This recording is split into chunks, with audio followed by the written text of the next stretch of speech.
Oi, gente! Na aula de hoje, a gente vai ver o tópico Filosofia Política Pós-Moderna. Vamos focar em um filósofo em específico, que é o Michel Foucault. Na aula anterior, nós analisamos a construção do conhecimento político de Locke e Rousseau, né, os contratualistas. Fizemos uma pincelada em Hobbes. E vamos entrar agora na era pós-moderna. E o primeiro filósofo que vamos ver é Michel Foucault. Então, Michel Foucault, eu gosto sempre de trazer a biografia do autor para vocês. O Michel Foucault ele é um filósofo que nasce em 1926, na França. Ele é de uma família abastada. Logo, ele se destacou nos estudos, principalmente em filosofia, e, portanto, estabeleceu uma reputação como filósofo. Ele é um teórico que, além de elaborar teorias, ele também participa da vida pública, né? Ele é um ativista que luta pela causa dos estudantes, ele vai ser muito ativo em relação aos direitos humanos, na luta pelos direitos humanos, militante. Então, ele vai ter essa característica da teoria, mas também da praticidade, né? Ele é uma das figuras mais importantes da filosofia e das ciências sociais. Ele vai ser muito utilizado no direito também. Durante a minha graduação, no meu mestrado, ele era um teórico muito utilizado para a gente compreender a política atual, a construção de instituições, por que determinadas instituições são construídas, qual é o propósito delas, questões muito políticas relacionadas com a prática, questionamentos de pessoas que fazem parte da vida pública, não somente os representantes, mas nós também, né, que somos os representados, mas que temos voz também. E era isso que Michel Foucault falava pra gente, que nós temos poder também. Ele é autor das obras Vigiar e Punir, Microfísica do Poder e Arqueologia do Saber. Ele fala um pouquinho sobre a história da sexualidade, a história do surgimento das penitenciárias, dos hospícios, e é o que a gente vai ver agora no próximo slide. Ele falece em 1984. É isto. Vamos lá. Verdade e poder. É muito importante a gente analisar a relação que o Foucault vai estabelecer entre verdade e poder, porque é o seguinte, na tradição moderna, o saber era anterior ao poder. E para Foucault, a relação ela era o inverso. Era o poder que gerava o que poderia ser considerado e o que era considerado verdade. Então, o poder era anterior ao saber e não ao contrário, como era proclamado durante a modernidade. Então, assim como todos os filósofos de qualquer área que seja dentro da filosofia, porque existem filósofos da natureza, filósofos da metafísica, filósofos da teoria do conhecimento, da arte, da política, enfim, todos os filósofos vão apresentar um método de investigação. Como é que eles vão construir essa teoria? Qual vai ser o método? E o método apresentado por Foucault vai ser um método de investigação filosófica e histórica. Ele vai estudar a história para compreender como determinados discursos são construídos na sociedade, como são construídos, por que são construídos. São perguntas necessárias que Foucault faz a si mesmo para tentar fazer a construção da sua teoria. Então, uma coisa muito importante do Foucault é que determinados conceitos, como loucura, como disciplina, foram construídos historicamente desde o século XVI. Então, vocês percebem nesse momento que determinados conceitos são construídos historicamente. Então, ele vai lá na história e busca como é que esse conceito foi inserido na sociedade, de que forma ele foi inserido, por que ele foi inserido, qual é a finalidade. Então, ele vai começar a estudar esses conceitos primordiais, como loucura e disciplina, que parece que não tem nada a ver com política, principalmente o conceito de loucura, disciplina até tem, mas de loucura é uma coisa que parece que não tem relação com política, mas na verdade há. Quando ele vai falar sobre as instituições fechadas, quando ele vai abordar principalmente a ascensão da burguesia e essa diferenciação entre pessoas normais e não normais, que a gente vai ver daqui a pouco. Então, ele já começa o seu método de investigação, pautado na filosofia e na história, na historicidade dos fatos. A história é muito importante, a história diz muito sobre de onde viemos e talvez até para onde estamos caminhando. Então, nós vamos ter a tradição da modernidade e a teoria de Foucault, que eu já havia falado anteriormente, a relação de saber e poder, nesse momento o poder que vai gerar o conhecimento, que vai gerar a verdade. E a metodologia dele vai ser pautada em dois momentos, assim, que é a arqueologia e a tática genealógica. Então, a arqueologia vai ser responsável por estudar os pensamentos predominantes em um determinado período histórico. A tática genealógica é explicar as mudanças ocorridas. Como é que se constrói essa verdade? Como é que essa verdade vai ser vinculada dentro da vida pública? Como é que ela vai ser espalhada? E como é que os indivíduos vão receber essa verdade? Como é que se constrói a verdade? Como é que o poder age nesse momento de construção? Então, quando uma verdade ela é construída, por trás dela há uma consolidação do poder. Então, essas características da teoria do Foucault vão estar presentes nas obras Vigiar, Punir e Microfísica do Poder, que são consideradas obras mais importantes e máximas do filósofo. Todo filósofo tem várias obras, mas sempre vai ter aquela que vai ser o carro-chefe dele, a mais importante, aquela que colocou ele ali no lugar de destaque para ser conhecido na sociedade, ok? A gente vai ver aqui as instituições fechadas agora, e lembra que anteriormente eu havia falado que o conceito de loucura parece muito distante do conceito de política e parece que não há relação? Mas, da perspectiva de Michel Foucault, há sim uma relação estabelecida entre o conceito de loucura e o conceito de política, porque entre elas há outro conceito muito importante, que é o conceito de instituições. E quando a gente fala de instituições, nós estamos falando de política, de alguma forma, mas estamos falando de política.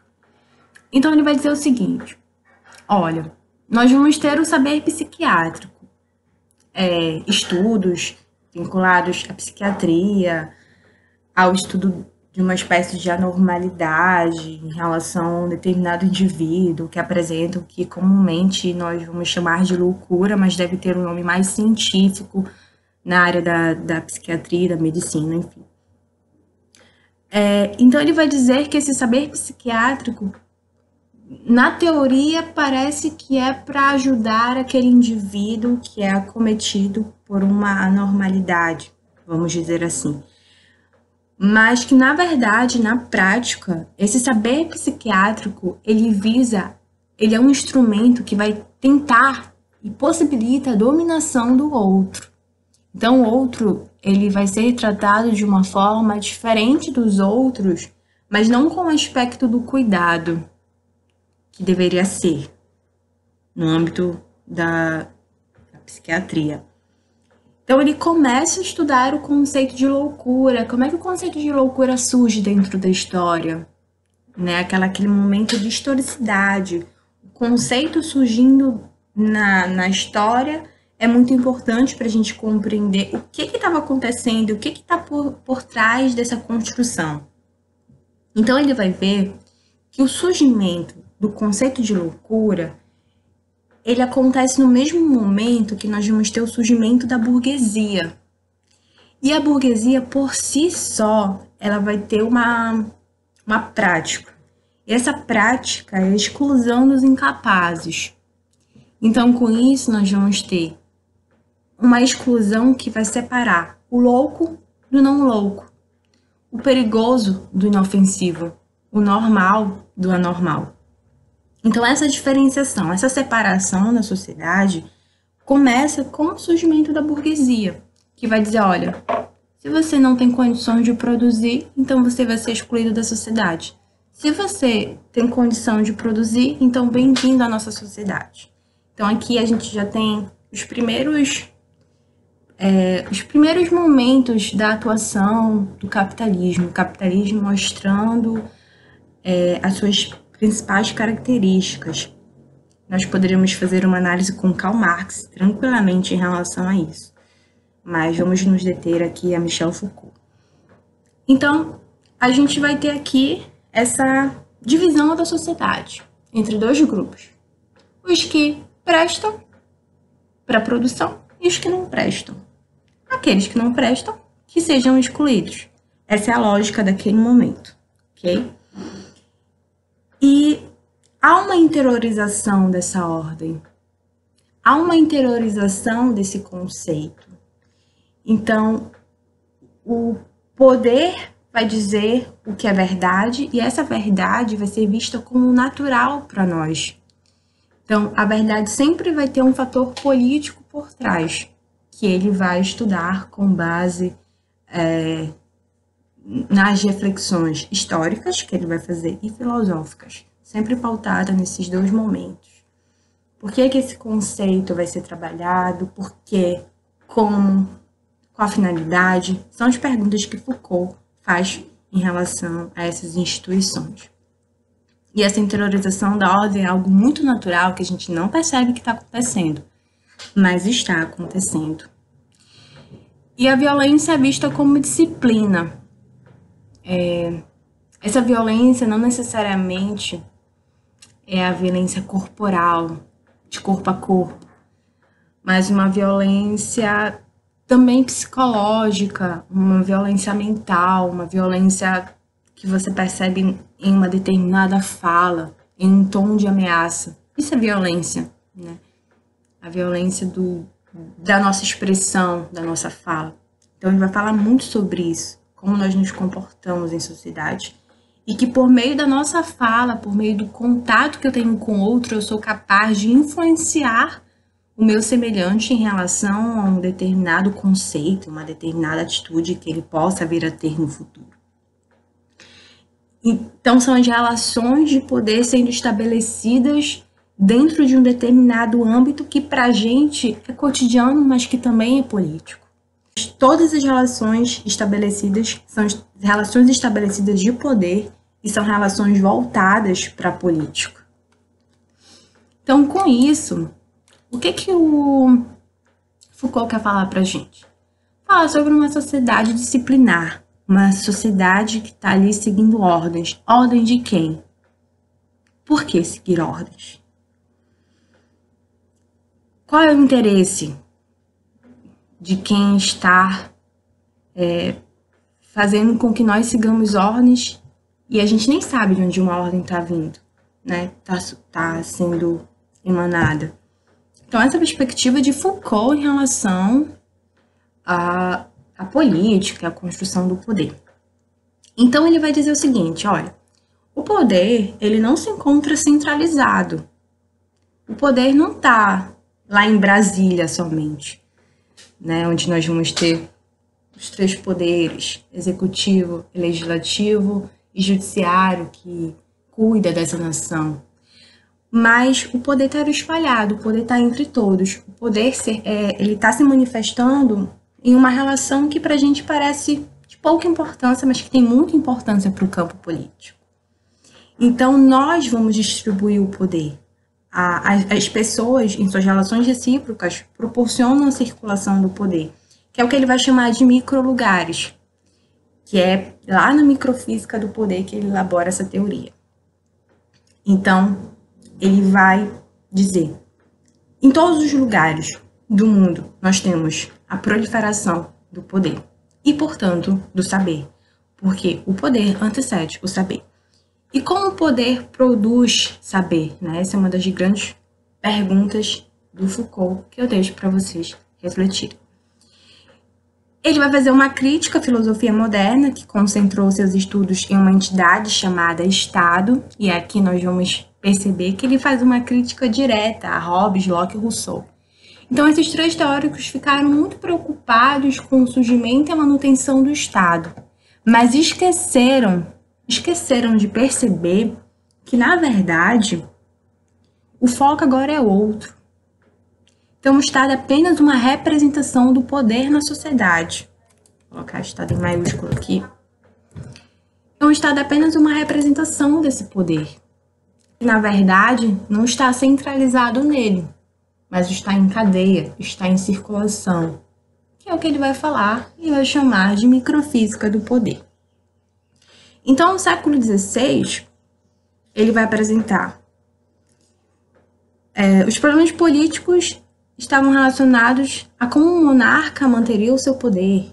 E aqui a gente pode fazer uma relação com Hobbes, né, que fala tanto sobre o monarca, sobre a construção da monarquia, da soberania. E o século XX, nós vamos ter outro momento, nós temos outras preocupações.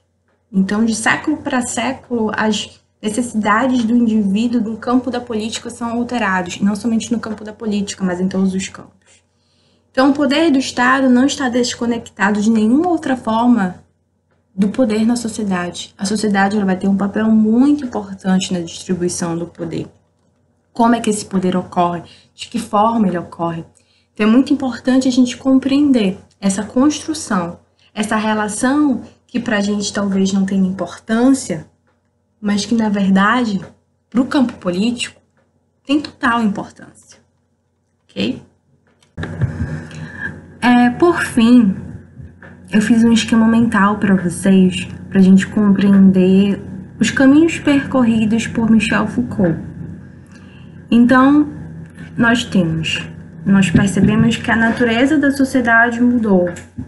E se a natureza da sociedade muda, nós precisamos de novas explicações, nós precisamos de novas teorias, de novos conceitos, tá? Então, se antes a política estava preocupada em explicar como é que o monarca se mantinha no poder, hoje a perspectiva vai ser diferente, porque o poder não mais reside apenas dentro do Estado em uma única figura de autoridade, que é o que Michel Foucault tenta explicar para nós na teoria sobre a microfísica do poder, sobre a construção e manutenção da política dentro dos microlugares. E o poder existe nos microlugares da sociedade, como nas escolas, nos locais de trabalho, nas famílias. Então, o poder ele não está mais centralizado e concentrado lá em Brasília, mas ele está espalhado nas nossas relações interpessoais. E o poder do Estado não pode mais ser separado da sociedade, sempre vai haver essa relação de complementação entre os poderes, nessa relação de que essa ideia de o poder ser somente dos representantes não existe mais, os representados também vão ter esse poder de proliferação de ideias. E para entender o funcionamento do poder, precisamos cortar a cabeça do rei na teoria política. Entendam que não é cortar a cabeça do rei de forma literal, é cortar a cabeça do rei de forma simbólica para a gente passar da teoria moderna para a teoria pós-moderna. Se antes o foco eram nos reis, nos soberanos, agora o foco não pode ser mais neles. O foco tem que ser no soberano, no povo, em tudo, em todas as relações. Então, cortar a cabeça do rei é uma simbologia de que nós precisamos superar a teoria moderna e fazer uma nova construção de política, de teoria política. Como é que nós vamos construir essa relação de poder? Como é que o saber vai circular, ok? Então, essas são as características principais do Michel Foucault. Espero que vocês tenham entendido. E é isto.